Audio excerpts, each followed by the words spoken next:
Hello everyone, welcome back to my channel. So this vlog is going to be little bit hectic one because आज हम सिर्फ SST class लेने वाले हैं और हमारा आरएम बैच भी स्टार्ट हो गया है। मतलब हॉलीडे चल रहे थे अभी तक तो, और अब हॉलीडे बिल्कुल एंड हो चुके हैं। तो अब हमारी रेगुलर क्लासेस रहेंगी। तो मैं अब ले रही थी 5 PM की जो क्लास थी आरएम बैच की, मैं वो क्लास ले रही थी। तो आज थी एसएसटी की क्लास। तो हम एसएसटी में पढ़े थे नेशनलिज्म चैप्टर। दिगराज सर ने हमें जितने भी पिछला करवा दिया था उसका सब कुछ रिवाइज करवाया, जितना भी अभी तक चैप्टर में हो चुका था। तो पहले रिकैप करवाया एंड देन फिर हमारी क्लास चली। तो क्लास में सबसे पहले भैया ने रोमांटिसिज्म जो टॉपिक है वो करवाया एंड देन फिर हमारे आगे के टॉपिक करवाए। ये जो टॉपिक था ये भैया ने पहले नहीं करवाया था, और मतलब ये टॉपिक छोड़ दिया था और आगे हमें टॉपिक करवाए थे। तो भैया ने पहले ये वाला टॉपिक करवाया एंड देन फिर आगे के टॉपिक करवाए। तो हमारी जो कल क्लास थी वो नहीं हुई थी, भैया ने थोड़े हॉलीडे एक्सटेंड कर दिए थे। तो वो उसका रीज़न दिगराज सर ने हमें अपनी लाइव क्लास में बता भी दिया है कि उन्हें अवार्ड मिला था। And I am very very happy कि दिगराज सर को अवार्ड मिला। दिगराज सर बहुत ज़्यादा खुश थे और हम भी बहुत ज़्यादा खुश हैं।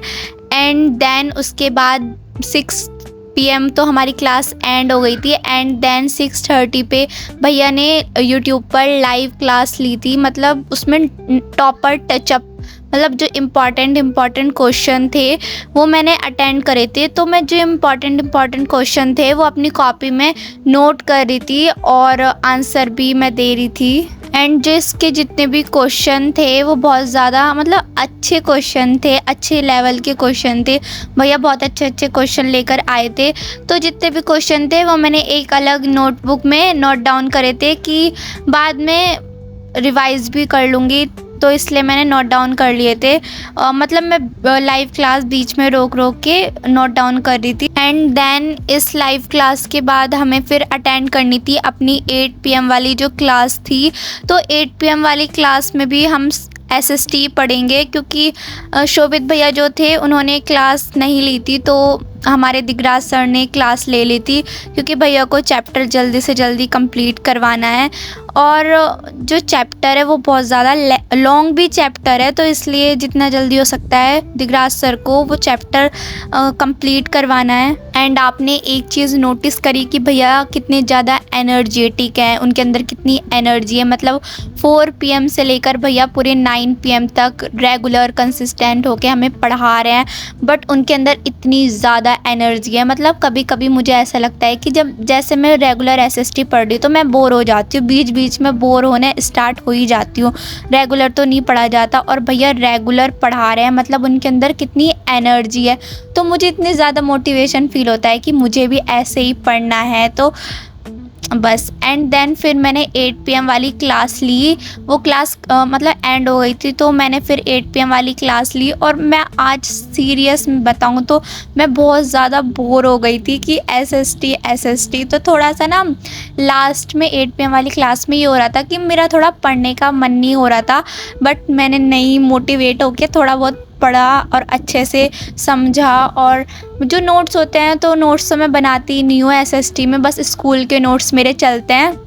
और जो नोट्स अगर मुझे कुछ लिखना भी होता है तो मैं अपनी बुक के साइड में ही लिख लेती हूँ, तो वो मुझे ज़्यादा सही लगता है कि बुक के साइड में लिख लो तो वही सही है। एनसीईआरटी रीड करो, बस एनसीईआरटी एक मेन है, आपको एनसीईआरटी तो कभी छोड़नी ही नहीं है। बोर्ड में तो बस एनसीईआरटी देखनी है, एनसीईआरटी के अलावा कुछ भी नहीं करना। बस एनसीईआरटी के एक लाइन इतने अच्छे से समझनी है कि बस बोर्ड में कुछ भी आ जाए वो बस हो ही जाएगा। आप अगर एनसीईआरटी करोगे तो आपको अदर बुक की भी कोई ज़रूरत नहीं है। मैंने वन शॉट बुक तो मंगवा रखी है, बट अगर आप एनसीईआरटी करते हो तो आपको वन शॉट बुक की भी कोई इतनी ज़्यादा ज़रूरत नहीं पड़ती। बस एनसीईआरटी इतनी मेन है, आप एक लाइन पढ़ोगे तो आपको कहीं से भी क्वेश्चन बन जाएंगे। और जैसे भैया एक लाइन अच्छे से हमें रीड करवाते हैं, आपको एक लाइन अच्छे से रीड करनी है। ये क्लास होने के बाद भी हमें अच्छे से रिवाइज़ करना है, वरना तो क्लास हो जाती है और हम अच्छे से रिवाइज़ नहीं करते तो दिमाग में रहता ही नहीं है। अगले दिन फिर ये होता है कि हाँ, ऐसे हमने कुछ करा नहीं था ये। मैं तो यही सजेस्ट करूँगी कि जब भी आप नेक्स्ट क्लास लो तो अपनी प्रीवियस क्लास का अच्छे से रिवाइज़ करके जाओ, उसे अच्छे से समझ के जाओ, ताकि आप जब क्लास में जाओ तो आपको लगे कि हाँ, हमने पुराना पढ़ रखा है तो अच्छे से रिवाइज़ भी है हमारे, तो कोई भी इशू नहीं होगी, आपको अच्छे से सब कुछ आता होगा। मैंने 1-2 क्लासेस में करा है कि मैंने कुछ भी रिवाइज़ नहीं करा है, बट अब मैं अच्छे से रिवाइज़ करके जाती हूँ, अच्छे से समझ के जाती हूँ, तो मेरे अच्छे से समझ में भी आ जाता है। एंड आज तो मतलब बिल्कुल ही एसएसटी मैंने पूरे दिन एसएसटी पढ़ी और कोई अनदर बुक खोल के भी नहीं देखी, और शायद कल भी हम एसएसटी पढ़ेंगे। भैया ने यही बोला है लाइव क्लास में तो कि कल भी दोनों क्लास हमारी एसएसटी की रहेंगी। सो अगर बस इतना ही था मेरी वीडियो में। अगर आपको मेरी वीडियो अच्छी लगती है तो प्लीज़ मेरी वीडियो को लाइक एंड सब्सक्राइब ज़रूर करना।